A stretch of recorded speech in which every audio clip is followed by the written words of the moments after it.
우리가 이 땅에 태어나면서부터 이렇게 살아가면서 이 세상으로부터 가장 많이 배우는 것이 있다면 그것은 바로 비교 의식일 것입니다. If there's anything that we learn through living in this world, it's comparing ourselves to others. 우리가 아기일 때부터 우리 부모님들이 의도적으로 그러시든 의도적으로 그러시지 않든 부모님도 모르게 우리로 하여금 이 비교 의식을 가지게 하실 때가 많이 있습니다. Even when we're babies, whether our parents did it intentionally or not, a lot of times we feel compared to others. 다른 애들은 돌이 지나야지 걷는다는데 우리 애는 벌써 걷네. 다른 애들보다 훨씬 빠르네. Other kids, they start walking at 1, but my kid is not even 1 and walking. Look at my kid. 아니 다른 애들은 벌써 다 말을 한다는데 우리 애는 아직도 말을 못하네. 무슨 문제가 있는 거 아닐까? Other kids are speaking at this age, but my kid doesn't speak. Is there a problem? 네, 그렇게 비교 의식을 우리는 자연스럽게 습득하게 되어져요. And so comparing ourselves to others becomes so natural to us. 그다음에 이제 조금 더 커서 학교를 들어갑니다. And then they go to school. 네, 학교에 들어가서 내가 다른 학생들에 비해 뭐 운동을 더 잘한다든지 공부를 더 잘한다든지 아니면 외모가 더 뛰어나다든지 뭔가 다른 학생들과 비교했을 때 더 나은 점이 있으면 선생님들께도 더 사랑을 받고 또래 친구들에게도 더 인기를 얻게 되어집니다. So even at school, if we are better at sports than others, or we're better students, or we look better, then we are acknowledged by our teachers and even our peers. 반대로 그렇지 않은 경우는 그냥 뭐 평범하게 눈에 띄지 않게 그렇게 그냥 학창 시절을 보내게 되어지죠. And if we are not better at those things, we just kind of go through school mediocre. 네, 이렇게 그냥 학교 생활을 하면서도 우리는 비교 의식을 습득하게 되어지는 거예요. So even at school, we learn how to compare ourselves to others. 이제 초등학교를 가고 중학교를 지나고 고등학교를 지나고 대학을 지나고 이제 드디어 직장에 취직을 하게 되어집니다. So you go through elementary, junior high, high school, college, and then now you get a job. 그러면 이제 본격적으로 이 비교 의식에 정말 세계에 들어가게 되어져요. And then now you really enter the world of comparison. 내가 같이 일하는 직원들보다 더 일을 잘하고 더 뛰어나면 사장님께 칭찬을 받고 월급이 올라가기도 하고 직급이 높아지기도 합니다. And if you're a better worker than those in your company, then you receive praise, you might get a promotion and get a raise. 반대로 내가 일을 못할 경우는 책망을 받고 손가락질을 당하고 때로는 직장을 내려놓아야 되는 아픔을 겪기도 합니다. But if we're actually not very good at our work, then we may be rebuked or scorned or sometimes even fired. 네, 드디어 결혼을 합니다. And then you get married. 가장 사실 인정을 받아야 되고 사랑을 받아야 될 배우자에게 때로는 비교 의식을 당하는 아픔을 겪기도 합니다. And our spouse who's supposed to love us and accept us the most, sometimes they compare us to others. 누구네 아빠는 하루 종일 일하고 나서도 집에 오면 꼭 아이들 다 씻겨주고 밥도 하고 집안일도 잘해준다는데 당신은 왜 그러냐? Someone else's husband, they work hard and then they come home, they watch the kids, they do all these things. What's wrong with you? 누구네 엄마는 집도 깨끗하게 항상 치우고 살림도 잘하고 아이들도 야무지게 키운다는데 당신은 왜 이렇게 게으른 거냐? 뭐 그런 것들. Someone else's wife, I mean, she keeps the house clean and she does all the work and so forth. Why are you so lazy? 그리고 이제 자녀를 낳게 되죠. And then you have kids. 그러면 그동안 내가 세상으로부터 배워왔던 이 비교 의식이 자녀들에게 고스란히 전해지게 됩니다. And this learning to compare, this gets passed down to our kids. 야, 너희 형은 네 나이 때 안 그랬는데 넌 도대체 왜 그러냐? Hey, your brother wasn't like that. Why are you like this? 엄마는 어렸을 때 안 그랬는데 넌 누구 닮았니? Hey, I wasn't like that. Who are you like? 야, 옆집에는 학원을 안 다녀도 공부를 진짜 잘한다더라. 엄마 아빠는 뼈 빠지게 일해서 너 힘들게 학원 보내주는데 도대체 왜 공부를 못하니? The next door kid doesn't even go to academy but is a great student. We work hard for you to go to this academy and why is your grades like that? 우리가 잘 생각해 보면 우리가 태어난 순간부터 자라는 모든 순간에 우리도 알게 모르게 이 수많은 비교 의식을 우리가 배우며 습득하며 살아가는 것입니다. So from the beginning of our lives, I mean, we just learn naturally how to compare ourselves. 그런데 이 비교 의식으로부터 파생된 것이 있는데 그게 뭐냐면 바로 공로주의라는 프레임입니다. And from this comparison mentality, we have gained this worldview of achieving what you and getting what you deserve. 프레임이라는 단어는 생각의 체계, 사상, 가치관을 뜻하는 단어이죠. So the word frame is thinking about like our perspective, our worldview, kind of how we go through life. 우리 모두는 나름 우리가 가지고 있는 생각의 프레임들이 있습니다. And we all have a framework of how our minds think. 그리고 그 프레임을 가지고 어떤 사람과 상황을 판단하고 결정을 내리고 인생을 진행해 나아갑니다. And within that framework, we judge other people and we think about how we want to live our lives. 예를 들어서 강아지는 그저 동물일 뿐이다라는 생각의 프레임을 갖고 있는 사람과 Some people think of dogs, oh, that's just an animal. 강아지는 가족이다라는 생각의 프레임을 갖고 있는 사람이 있다면 And some people think, oh, dogs, that's my family member. 똑같은 강아지가 있더라도 그 강아지를 대하는 태도는 완전히 다를 것입니다. So even though it's maybe the same dog, the way you treat that dog is going to be completely different. 이것이 생각의 프레임이라는 거예요. Because that's the mind, the framework of our minds. 그런데 우리 인간에게 공통적으로 발견되는 한 가지 생각의 프레임이 있는데 그것이 바로 공로주의라는 프레임입니다. And what's so common with us is that we have this framework of getting what we deserve. 왜냐하면 이 공로주의의 프레임은 아까 말씀드린 것처럼 우리가 어린 시절부터 습득한 우리 뼛속까지 스며들어 있는 이 비교 의식으로부터 파생되어진 생각의 프레임이기 때문입니다. And it's because we learn how to compare ourselves to others from birth, and so now we always think like, okay, I deserve this, I've achieved this. 그래서 우리 모두는 강도는 다 다르지만 반드시 이 공로주의라는 생각의 프레임을 가지고 살아갈 수밖에 없는 것입니다. And so the degrees may be different, but all of us have this mentality of deserving something, achieving something. 이 공로주의 프레임은요, 철저하게 세상으로부터 배운 비교 의식으로부터 배운 세상의 가치관이요, 세상의 프레임인 것입니다. But this type of performance mentality is a worldly value. 이 공로주의라는 프레임은요, 우리에게 두 가지 양상을 나타내요. And this performance mentality reveals two things. 첫 번째는 우리가 다른 사람과 비교했을 때 내가 뭔가 더 잘하는 것 같고 열심히 한 것 같고 내가 뭔가 더 잘났다라는 생각을 가졌을 때 나타나는 우월감입니다. And so one way performance mentality works in us is when we see that we're better at others than something, then we start to think we're superior. 그래서 나는 다른 사람한테 인정을 받아야 돼. And so you think, well, other people should acknowledge and recognize me. 나는 이런 지위를 가질 만해. I'm someone who deserves this position. 나는 사람들에게 칭찬을 받을 만해. I should receive praise from people. 그러한 생각을 가져다 준다라는 거죠. And that's the kind of framework that we have. 두 번째는 내가 다른 사람과 비교했을 때 내가 뭔가 부족하다 느끼고 못하고 있다고 느끼고 혹은 뒤처진다고 느낄 때 나타나는 자괴감입니다. So the second result of a performance mentality is when you think you're lesser than or you're not as good as other people, you start to feel like you're unworthy. 그래서 나 자신을 자책하고 나는 사람들에게 사랑받을 자격이 없다고 생각하고 나는 쓸모없다고 생각하고 심한 경우에는 나는 이 땅을 살 가치가 없다라는 생각까지 가게 되어집니다. So we start to condemn ourselves. We think we're not deserving of others' love, and people may even gain suicidal thoughts. 우리가 한 가지 슬픈 사실은 이러한 내 안에 있는 공로주의의 이 프레임을 우리가 교회 안에서도 주님의 공동체 안에서도 동일하게 작동을 시킬 때가 있다라는 겁니다. And what's unfortunate is that even within the church, we bring this performance mentality and we conduct church that way.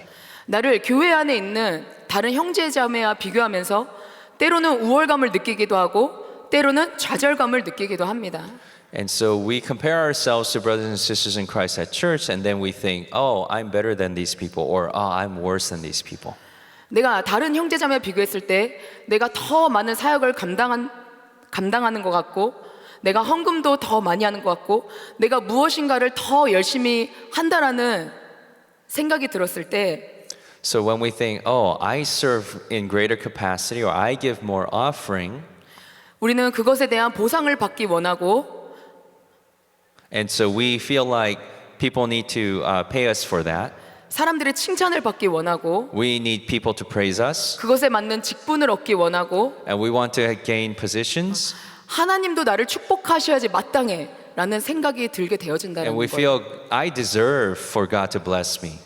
반대로 내가 형제자매와 비교해서 신앙생활을 못하는 것 같고 하나님과 멀어진 것 같고 뭔가 부족한 것 같다는 생각이 들 때는 But on the other hand, if we feel like I'm not as good as other people or I feel far from God, 나 같은 사람은 하나님을 섬길 자격이 없어.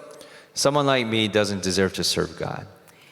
하나님도 이런 나를 축복하실 수 없을 거야. I don't think God can even bless someone like me. 나는 너무 부족해. I'm so I don't reach. 라며 낙심하고 실망을 하게 된다라는 거예요. And then we start to feel very depressed about ourselves. 오늘 우리가 읽은 이 본문 말씀인 포도원의 품꾼의 비유는 하나님의 나라를 우리가 이러한 공로주의의 프레임으로 바라보았을 때 생기는 문제에 대해서 정확하게 지적을 해주고 계십니다. And so today's parable of the workers in the vineyard, it tells us how if we look at God's world, God's kingdom from this performance mentality, it's going to fall short. 이 포도원 주인이 자신의 포도원에서 일할 품꾼들을 찾으러 나서죠. So the owner of the vineyard went to find workers. 포도원 주인은 하나님을 비유로 하고 있는 거고 포도원의 품꾼들을 하나님의 나라의 일꾼인 우리들을 비유하고 계시는 말씀입니다. So the owner of the vineyard is talking about God and the workers are us. 이 당시에 이스라엘의 하루 노동 시간은 새벽 6시부터 저녁 6시까지였다고 해요. Back then in Israel, the workers worked from 6 in the morning until 6 in the evening. 그래서 이 포도원 주인이 아침 일찍 포도원 품꾼을 구하러 나간 시간을 새벽 6시라고 추정을 합니다. So when he went to look for workers, it was probably around 6 in the morning. 포도원 주인이 새벽 6시에 나가서 보니까 자신의 포도밭에서 일할 만한 품꾼들이 있는 거예요. And so he goes out to find workers at 6 a.m. and there are people available.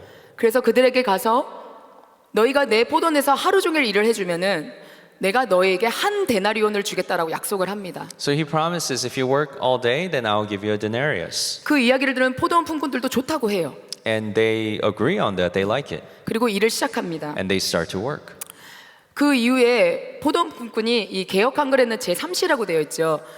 이거 오늘날로 따지면 오전 9시를 의미하거든요. And then he goes out again, the owner, at 9 a.m. 오전 9시에 나가서 보니 또 놀고 있는 품꾼들이 있는 거예요. 그래서 그들도 데리고 옵니다. And there are people who aren't working, so then he brings them to work in his vineyard. 그 다음에는 6시, 오늘날은 낮 12시에 또 나가서 일을 아직도 구하지 못하는 품꾼들을 또 데리고 옵니다. And he goes out again at noon, and then he finds workers to work in the vineyard. 그 다음에는 9시, 오후 3시죠.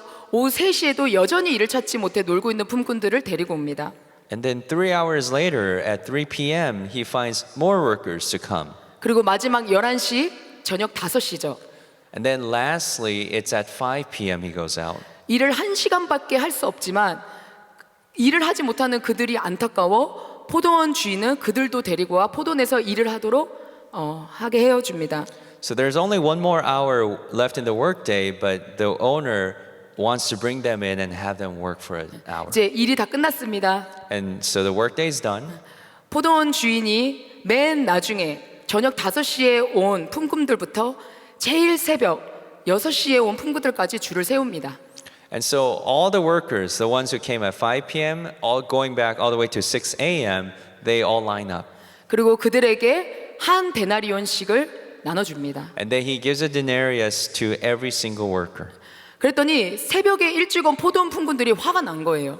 And the ones who came at 6 a.m., they got upset. 그리고 주인에게 따집니다. And then tells the owner, 아니 어떻게 진짜 하루 종일 새벽 6시부터 와서 땡볕에서 죽어라 힘들게 일한 나랑 how can you, I work from 6 a.m. all throughout the blazing sun, 어떻게 저녁 5시에 와서 1시간밖에 일을 안 한 저 사람들과 똑같이 한 데나리온을 줄 수 있냐고 주인에게 따지기 시작합니다. and those people who came at 5 p.m. and work 1 hour, how can you give the same amount to us? 우리가 가지고 있는 공로주의의 프레임으로 보았을 때는 이 따지고 있는 새벽에 일찍 온 품꾼들의 마음이 이해가 되어져요. And when we think in terms of performance mentality, I mean, we can understand this. 너무 주인이 불공평한 것 같잖아요. It just feels like the owner is not fair. 일을 더 하고 열심히 했으면 그만큼 대우를 해줘야 되잖아요. The ones who work longer, I mean, you should pay them more. 그런데 자신을 향해 따지는 새벽에 일찍 온 품꾼들을 향하여 But to those who came early in the morning, the owner says, 주인은 책망을 하십니다. it says that he actually rebuked them. 그 책망하시는 이유가 오늘 본문 말씀 13절에 나와 있어요. 왜 그러시는지. And the reason for that is shown in verse 13. 네, 함께 한번 읽어보도록 하겠습니다. 주인이 그 중에 한 사람에게 대답하여 가로되 친구여 내가 내게 잘못한 것이 없노라 내가 나와 한 데나리온의 약속을 하지 아니하였느냐. We're going to read together. But he answered one of them, friend, I'm not being unfair to you. Didn't you agree to work for a denarius?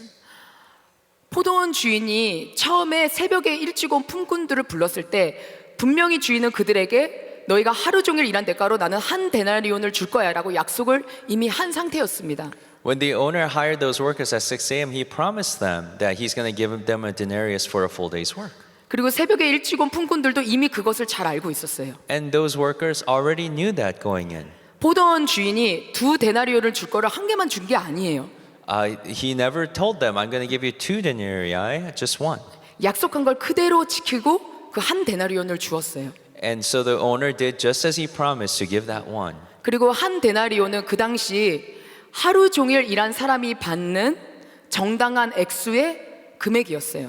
And 1 denarius was a full day's wage for a laborer. 지금 포도원 주인이 이 새벽에 일찍 온 품꾼들에게 정당한 대우를 해주지 않고 노예처럼 부린 게 아니에요. So the owner gave them the rightful amount. He didn't treat them like slaves. 그들이 받아야 될 정당한 몫을 지불했다라는 거예요. So he gave them a fair wage for a day's worth of work.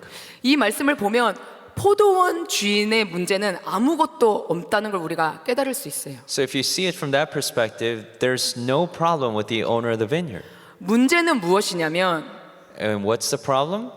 새벽에 일찍 온 포도원 품꾼들이 The ones who came early in the morning, 자신을 일할 수 있도록 불러주신 그 주인에게 감사한 마음, 그 은혜에 감사한 마음을 잃어버리고 they had no gratitude towards the owner who hired them to work that day. 옆에 나보다 늦게 와서 조금밖에 일을 안 한 다른 품꾼들과 나를 비교하는 이 공로주의의 프레임, 세상의 프레임이 작동될 때부터 문제가 생겨지게 됐다라는 거예요.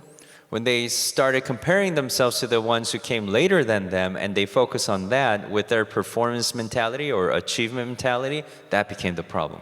여러분 공로주의의 프레임이 왜 무서운 줄 아세요? You know why this performance mentality is so scary? 오늘 말씀처럼 그 모든 원망의 화살이 하나님께 향하기 때문이에요. Because all the complaints end up going to God. 하나님이 우리에게 예수 그리스도를 통하여 십자가 복음을 통하여 구원이란 것을 약속해 주셨고 그 구원의 약속을 주님은 우리의 삶 가운데 신실하게 지켜주고 계십니다. And through Jesus Christ, God has given us salvation and God continues to protect us all the while. 그리고 내가 옆에 있는 사람에 비교했을 때 물론 내가 물질이 좀 부족할 수도 있고 내가 건강이 좀 어려울 수도 있고 내 자녀가 좀 부족할 수도 있지만 우리가 생각해 보면 하나님께서 우리에게 주신 은혜와 축복이 너무나도 많은 것을 우리는 알 수 있어요. Sure, if we compare ourselves to others, maybe we don't have as much money, or our health may not be as good, or our children may not look as impressive. But when we think about God's grace and blessings in our lives, there's so much to be grateful for. 우리가 그 하나님만을 바라보면은 우리는 불평과 불만을 하지 않게 되어져요. When we only look to God, there's no reason for us to complain. 근데 문제는 무엇이냐? 옆에 있는 사람과 비교하기 시작했을 때 공로주의 내가 가지고 있는 세상의 이 공로주의 프레임이 작동하기 시작했을 때 But the problem is when we start to look to others and compare ourselves and have this performance or achievement mentality. 하나님이 우리에게 주시기 원하시는 기쁨과 평강은 사라지고 The joy and the peace that God wants to give us, it disappears. 우리 신앙생활 가운데 원망과 불평이 시작되어지게 된다라는 거예요. And in our spiritual lives, we start to have these complaints and bitterness. 저는 이렇게 말씀을 묵상하고 있는데 재밌는 사실을 발견했어요. As I was meditating upon this word, I found something interesting. 저희가 본문 말씀 이렇게 읽었지만 이 포도원 품꾼 바로 밑에 어떤 내용이 나왔냐면 예수님께서 십자가에 달리실 것을 예언하신 말씀이 나와요.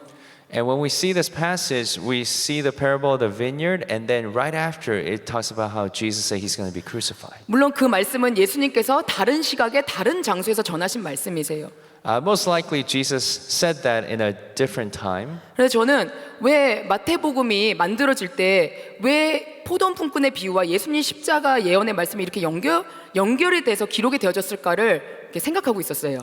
But when Matthew wrote this gospel, I thought about why did this parable of the workers of the vineyard and then Jesus talking about his crucifixion just get connected? 그러다가 제가 깨달은 것이 있어요. And it's something that I feel God revealed to me. 그것은 바로 우리 예수님께서 이 예수님이야말로 이 세상에서 가장 억울한 품꾼이셨다라는 사실이에요. Because Jesus is the one who received the most unfair treatment as a worker. 여러분 예수님은 누구시죠? 예수님은 하나님의 아들이시자 하나님의 본체이신 분이시잖아요. Because Jesus was the Son of God, he was God himself.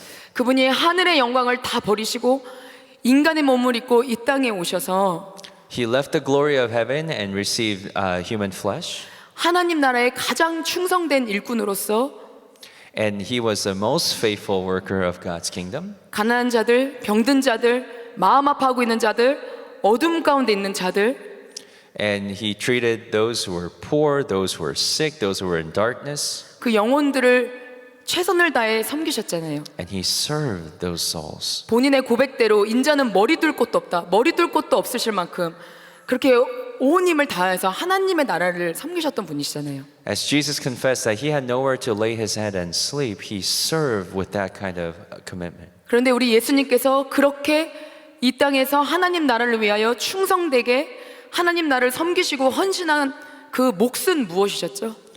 And what did he receive after serving the kingdom so faithfully?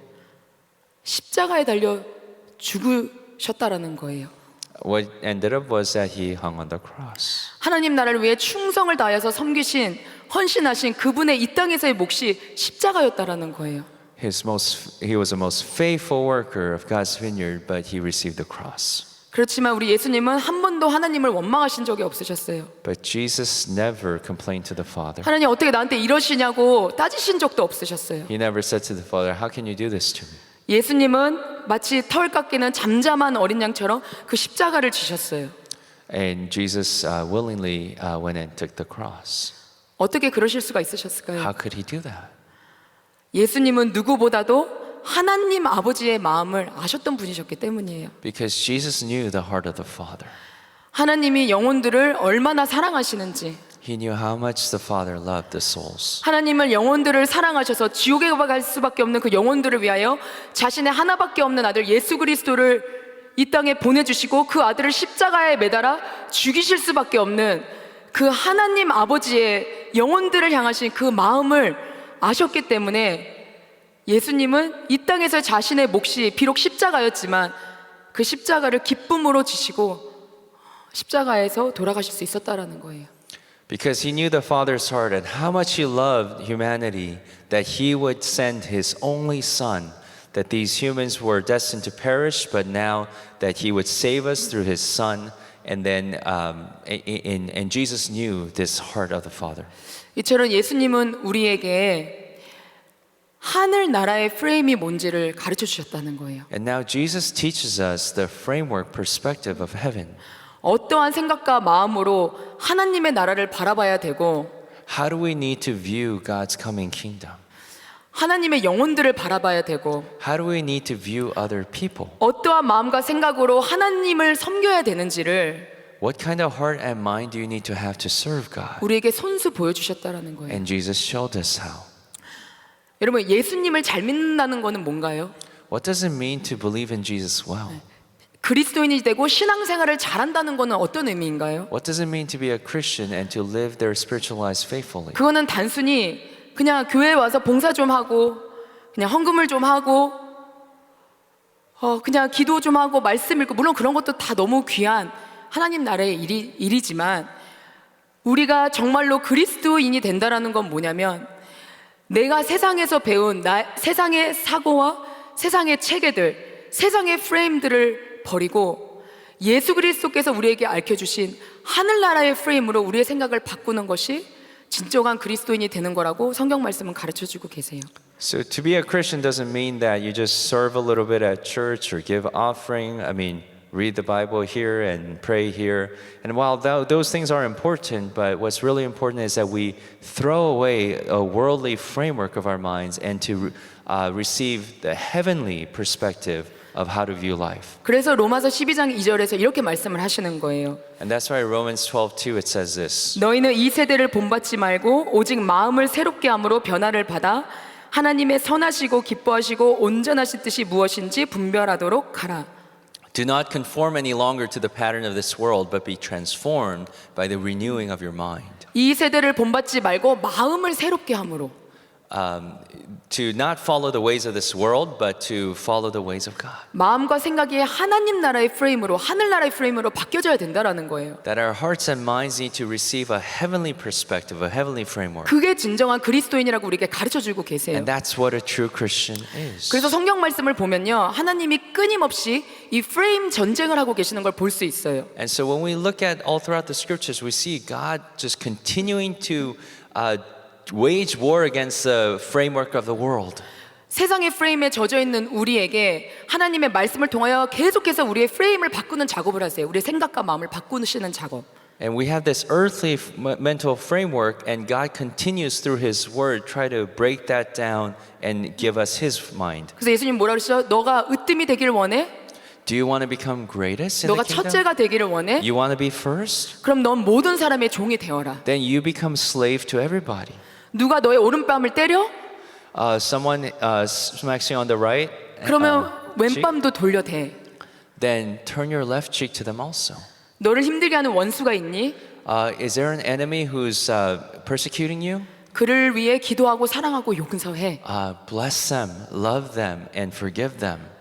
우리가 세상에서 배운 모든 세상의 가치관들을 계속해서 말씀을 통해 부수시는 작업을 하고 계신다라는 거예요. So our value system that we learn from the world, Jesus through His Word breaks them down and gives us His. 그래서 우리가 구원받은 자로서 예수 그리스도 안에서 새롭게 된 자로서 더 이상 이 땅을 특별히 이 공동체 안에서 더 이상 세상의 관점과 세상의 가치관과 세상의 생각으로 하나님 나라를 바라보고 교회를 바라보고 영혼들을 바라보는 것이 아니라 So even at church that we do not have this worldly perspective and bring that into the church.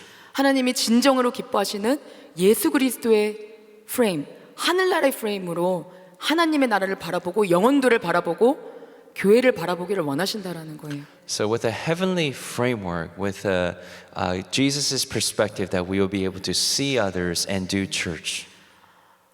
오늘 예수님께서 새벽에 일찍 와서 불평불만하는 품꾼들을 보고 이렇게 부르세요.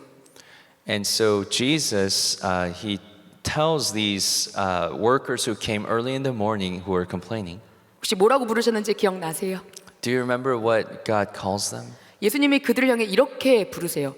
친구여. He calls them friends. 이 신약 성경이 기록되어진 헬라어로 친구는 대부분 필로스라는 단어가 사용이 되어졌어요. 그게 친구라는 단어거든요.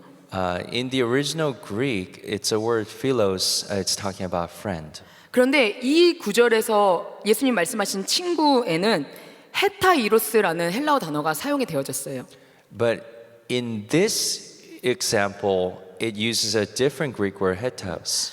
이 헤타이로스라는 단어는 이 마태복음에서만 딱 3번밖에 사용이 안 되어진 단어예요. In the Gospel of Matthew, this word heteros only comes out 3 times. 그 첫 번째가 오늘 말씀드린 주인을 향해 불평하는 새벽에 일찍 온 품꾼들을 향해 하신 말씀이고, So the first time it comes out is this passage where God is speaking to the complaining workers. 두 번째는 마태복음 22장 11절 12절에서 혼인잔치에 청함은 받았지만 예복을 준비하지 못해 결국 혼인잔치에서 쫓겨난 그 사람들을 바라보시며 또 이 헤타이로스라는 친구라는 단어를 사용하셨어요.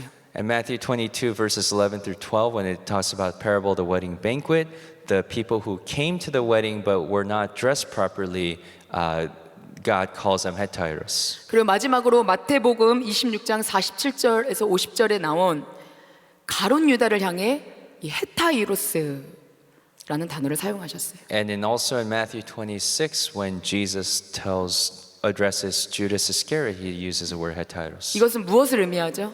What does that mean? 가짜 친구라는 거예요. These are fake friends. 진짜 친구가 아닌 가짜 친구라는 거예요. Not true friends, fake friends. 여러분, 가짜 친구의 특징은 뭔가요? What's the quality of a fake friend? 가짜 친구는 그 친구에게 얻을 것이 없고 그 친구 때문에 손해를 볼 것 같으면 가차없이 등을 돌리고 떠나는 게 가짜 친구예요. A fake friend is someone who feels like if they don't have anything to gain from this friendship or it might be difficult, then they just turn their backs on you. 그런데 진짜 친구는 But a true friend, 그 친구 때문에 내가 설사 어려움을 당하고 손해를 본다 할지라도 여전히 충성되게 그 친구 옆에 있어주는 것이 진짜 친구예요. even if it may be a little bit difficult and it may bring some difficulties to us, that we still remain faithful and stay with that friend. That's a true friend. 우리가 예수님의 진짜 친구가 되어 살아갈 때 우리는 때로는 예수님 때문에 손해를 볼 때도 있고 억울한 일을 당할 때도 있고 어려움을 당할 때도 있어요.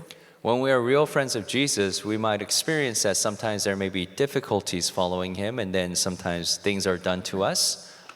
예를 들어 내가 번 돈으로 나와 내 가족만 잘 먹고 잘 살겠다라고 결정을 하고 내가 번 돈을 나를 위해 사용한다면 더 좋은 집에도 살 수 있을 거고 더 좋은 차를 탈 수도 있을 거고 더 많은 것을 누릴 수 있을 거예요. If your goal in life was like you work hard and then you want to just make sure you and your family live well, then I suppose you could buy a nicer car, a nicer house. 그런데 우리가 예수님을 위해 예수님의 몸된 교회를 위해 하나님 나라를 위해 내가 써야 될 물질을 아껴서 하나님 나라를 위해서 헌금하고 하나님 나라를 위해서 쓸 때 우리는 어쩌면 물질의 손해를 볼 수도 있어요. But if we have the perspective of wanting to serve God and His church, and so we give tithes and give offerings, I mean, that may be a net loss to us. 인간관계도 마찬가지예요. And it's the same thing for human relationships. 그냥 나 혼자 살면은 편하잖아요. If you're just by yourself, that's easier. 인간관계 복잡하게 얽힐 필요가 없잖아요. 혼자 I mean- 조용히 살면 되니까. Yeah, if you're just by yourself, it's easier than just getting involved with people's lives. 근데 내가 하나님의 몸된 교회를 섬기기 위해 하나님의 나라를 위해 헌신하기 위해 교회 공동체 안에 들어오게 되고 But to love God and His people, you come into this church community. 때로는 내가 의도하지 않았지만 오해를 받기도 하고 억울한 일을 당하기도 하고 듣기 원치 않는 이야기를 들을 때도 있다라는 거예요. But sometimes in the church, we get misunderstood or we are slandered. 우리 다들 바쁘게 사시죠? I'm sure we're all busy here, right? 우리가 만약에 우리의 시간을 나만을 위해서 사용한다면 내가 배우고 싶은 취미 생활도 마음껏 배울 수 있고 잠도 원하는 만큼 잘 수 있고 내가 하고 싶은 걸 할 수 있을 거예요. If your time was spent just for yourself, I suppose you would have enough time to learn all kinds of hobbies, sleep as much as you want. 그렇지만 예수님의 몸된 교회를 섬기기 위해 하나님 나라를 섬기기 위해 영혼들을 섬기기 위해 내가 잘 시간까지 쪼개서 하나님 나라를 위해서 헌신할 때 우리가 때로는 피곤함을 감당해야 될 때도 있어요.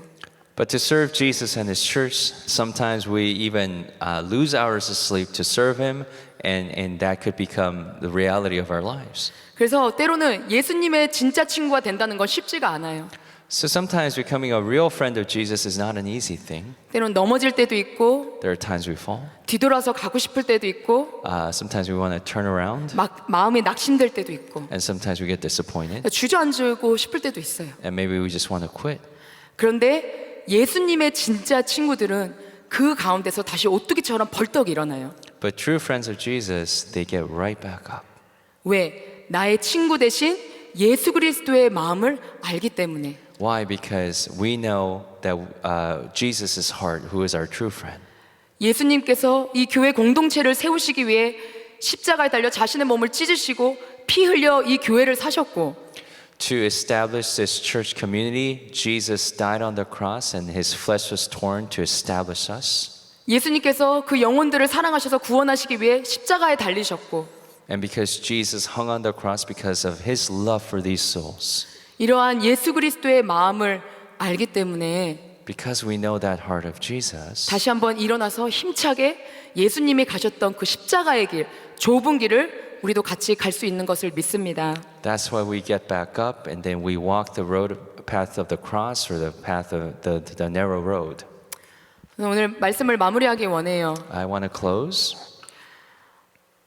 예수님의 진짜 친구들에게 해주고 싶은 말씀이 계세요.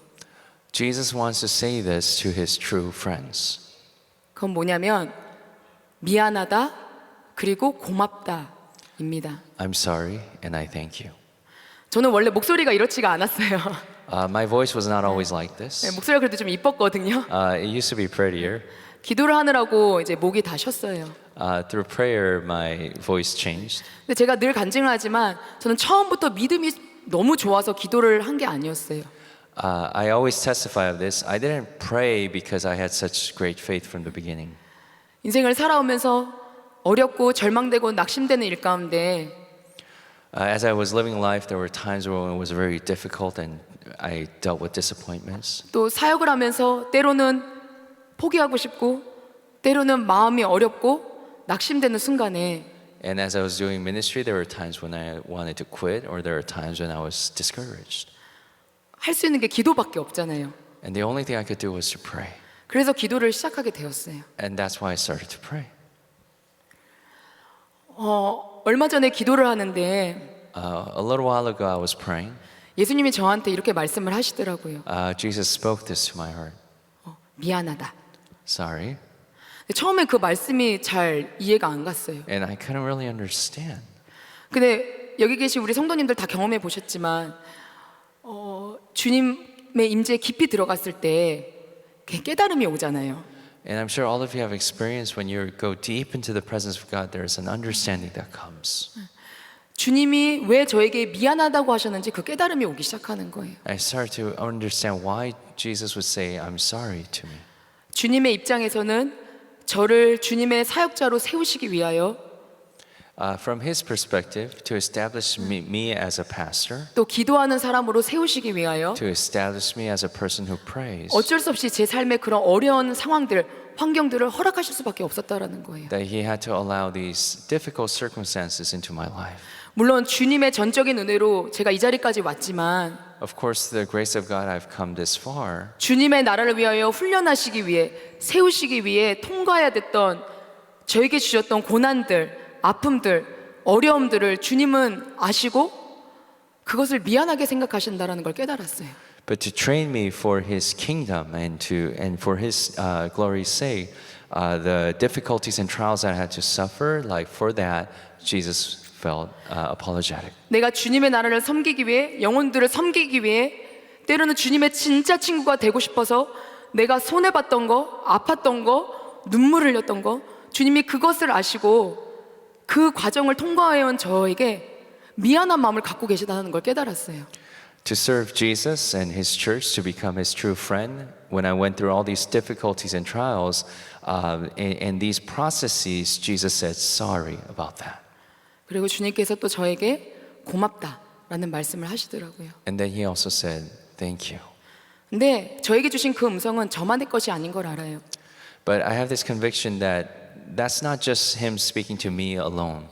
오늘 이 새벽 기도에 나오신 우리 성도님들 All of you who came this morning to this prayer, 또 온라인으로 예배 드리시는 우리 성도님들 and those who are joining us online, 오늘도 주님의 나라를 섬기시기 위하여 to serve God and His kingdom today, 주님의 영광을 위하여 to give Him glory, 주님의 영혼들을 위하여 for the sake of the souls, 주님의 몸된 교회를 위하여 for the sake of His church, 여러분의 진짜 친구이신 예수님을 위하여 for your true friend Jesus' sake, 여러분이 손해를 보시는 것들 아파 눈물 흘리는 것들 the times you suffered loss, the times you shed tears, 부딪혀야 되는 것들 the processes that you had to go through, the difficulties. 그 가운데 마음이 힘들고 어려울 때도 있지만 And even though there are times when we're so discouraged and we're hurt, 끝까지 하나님 나라를 위해 하나님을 섬기시기 위해 달려가시는 여러분들을 보시면서 but we're still determined to run that race and to serve Him continuously.